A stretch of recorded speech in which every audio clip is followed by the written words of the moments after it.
Hi! Marami ka bang inaanak ngayong Pasko? Or kaibigan, tito, tita, lolo, nanay? Marami ka bang bibigyan para mapasaya mo?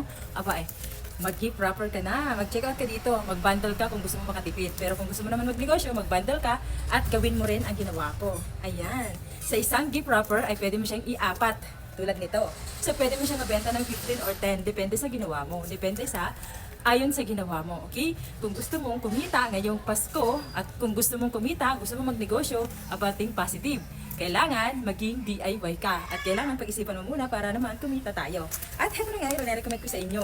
Yung isang gift wrapper, ang isang gift wrapper, pwede mo siyang iapat at pwede mo siyang 12 pesos. So magkano na yan? Sa 12 pesos times 4, magkano na? O, di ba? Kikita ka talaga kung ikaw talaga ay desidido sa iyong ginagawa. So, ayan na nga, huwag mong pagtagwa ng inaanak mo. Sa halagang maliliit lang yan na bagay na regalo mo, ay mapapasaya mo sila.